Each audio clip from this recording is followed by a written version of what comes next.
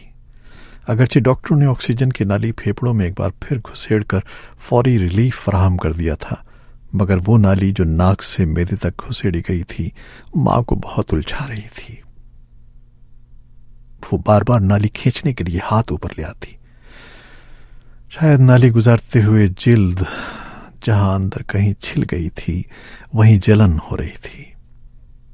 نبیل نے ڈیوٹی پر موجود ڈاکٹر کو جا کر بتایا بھی، مگر اس کا کہنا تھا معمولی سا ریپچر ہے، خود ہی ہیل اپ ہو جائے گا، ذرا دھیان رکھیں کہ پیشنٹ نالی نہ نکال دے۔ ماں اگرچہ قنوت میں تھی مگر اس کا ہاتھ بار بار ناک کی طرف کھسکنے لگتا تھا۔